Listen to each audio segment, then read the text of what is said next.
Traders good morning. Traders आज है 14 जुलाई 2025 और मार्केट क्लोज हो चुकी है। तो हम इस वीडियो में पोस्ट मार्केट एनालिसिस करेंगे और देखेंगे कहां पे मार्केट क्लोजिंग आई है, क्या प्राइस एक्शन है, कहीं पे वीकनेस है या फिर स्ट्रेंथ में मार्केट क्लोजिंग आई है, क्या हिट मैप रही है, क्या एडवांस डिक्लाइन रही है। हर एक चीज बिल्कुल डिटेल में बातें करेंगे और मल्टी टाइम फ्रेम एनालिसिस करेंगे ताकि आप कल इंट्राडे में भी ट्रेड करें तो आपके लिए भी सहूलियत हो।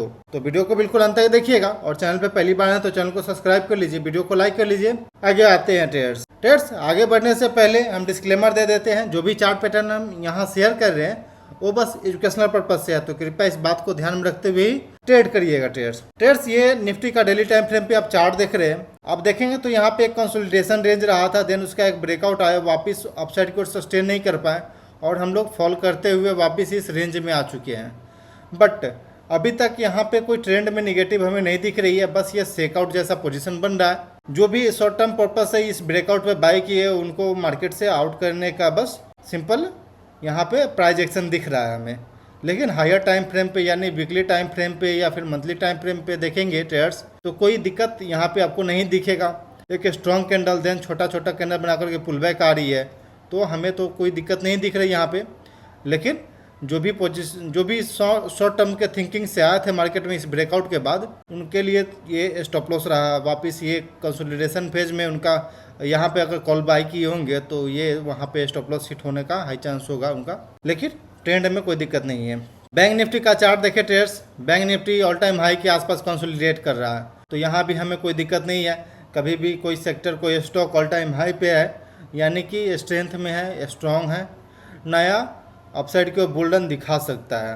ब्रॉडर मार्केट देख ले एक बार, निफ्टी 500 क्या रही है। निफ्टी 500 के अंदर भी ब्रेकआउट के बाद कंसोलिडेट किया लगभग 2 सप्ताह, देन उसके बाद हम लोग वापस इस ब्रेकआउट रेंज के अंदर आ चुके हैं और माइनर एकदम बिल्कुल फ्लैट क्लोजिंग दिए है, जो कि प्लस में 0.02% यानी 10 रुपया प्लस में निफ्टी 500 के अंदर क्लोजिंग आई है। ट्रेड्स निफ्टी टोटल मार्केट देखें तो निफ्टी टोटल मार्केट में भी क्लियर कट यहाँ पे ब्रेकआउट आया था, बट ब्रेकआउट के बाद सस्टेन करते करते अब सस्टेन नहीं कर पाया। प्राइस वापस ये इस ब्रेकआउट जोन के अंदर में आ चुका और यहीं पे कंसोलिडेट कर रहा है, तो थोड़ा सा कॉशियस होने की बात है। अगर आप शॉर्ट टर्म थिंकिंग से आए थे ट्रेड करने या फिर शॉर्ट टर्म प्लानिंग से आए थे तो थोड़ा सा आप कॉशियस हो जाए। IPO में ट्रेड्स ये हम एनालिसिस वाला में वीडियो बताया था कि निफ्टी IPO के अंदर काफ़ी अच्छा अप ट्रेंड की ओर दिख सकता है मूवमेंट और ये स्ट्रॉन्ग सेक्टर है तो आपको इस पर ध्यान देना चाहिए, जो कि आज दिख रहा है। साथ में निफ्टी स्मॉल कैप भी आज बिल्कुल अपोजिट डायरेक्शन में चला है निफ्टी के और निफ्टी 500 ब्रॉडर मार्केट के बिल्कुल अपोजिट डायरेक्शन में स्मॉल कैप में चला है मूवमेंट, यानी कि स्मॉल कैप बिल्कुल हमें स्ट्रॉन्ग दिख रही है। अगर मिड कैप का बात करें तो मिड कैप बिल्कुल ये भी अपोजिट डायरेक्शन में चलने का कोशिश किया था, जितना स्मॉल कैप गया लेकिन उतना अच्छा मिड कैप नहीं रहा, लेकिन फिर भी अपोजिट डायरेक्शन में रहा। जहाँ पे ओवरऑल मार्केट ब्रॉडर मार्केट में सेलिंग चली है, लार्ज कैप बेस सेलिंग रही थी लेकिन वहीं पे स्मॉल कैप में बाइंग रहा है। ट्रेड्स सिंपल यहाँ पे दिख रहा है। तो यदि आप लॉन्ग टर्म थिंकिंग से ट्रेड कर रहे हैं तो थोड़ा आपके लिए कोई दिक्कत नहीं है, लेकिन शॉर्ट टर्म थिंकिंग से अगर आप आए हैं तो थोड़ा सा कॉशियस रहिएगा। अगर एडवांस डिक्लाइन का बात करें तो trades 1464 stock advance side closing आई है, वहीं पे 1482 स्टॉक डिक्लाइन साइड क्लोजिंग आई है, यानी कि 50-50 रेशियो यहाँ पे दिख रहा है, जो कि बिल्कुल फ्लैट बोल रहा है। यानी कि ना कोई ज़्यादा अभी डरने की बात है, ना कोई ज़्यादा हैवी एकदम बोल सकते हैं हैवी पोजीशन बनाने का भी ज़रूरत है। जब तक पूरा मार्केट साइन नहीं देगा कि नहीं हम अपसाइड की ओर जा रहे हैं तो फिर आप एग्रेसिव आ सकते हैं मार्केट में, नहीं तो थोड़ा सा वेट कर सकते हैं आप। ब्रॉडर मार्केट इंडेक्सेस देखेंगे तो निफ्टी हिट मैप रेड में क्लोजिंग दी है, लेकिन वहीं पे स्मॉल कैप ग्रीन में है, यहाँ भी ग्रीन, मिड कैप भी ग्रीन में, लेकिन overall broader market flat to negative ही क्लोजिंग दी है। निफ्टी 100 यानी कि जो लार्ज कैप का जो सेक्टर है उसमें थोड़ा सा सेलिंग रही है। ब्रॉडर मार्केट इंडेक्सेस देखा जाए तो निफ्टी IT काफ़ी रेड दिख रहा है यहाँ पे। उसके अलावा मीडिया सेक्टर में लगभग 1% से प्लस का तेजी रहा था। मिड और स्मॉल हेल्थ केयर में लगभग 2% के पास तेजी रहा। रियल्टी में लगभग 1.5% के आसपास, हेल्थ केयर सेक्टर में 1% के पास तेजी रहा था। बैंकिंग सेक्टर प्राइवेट बैंक बिल्कुल फ्लैट रहा है, तो यहाँ पे थोड़ा सा ध्यान दीजिएगा। लेकिन IT सेक्टर बिल्कुल वीक दिख रहा है और डाउनसाइड की ओर जाते जा रहा है।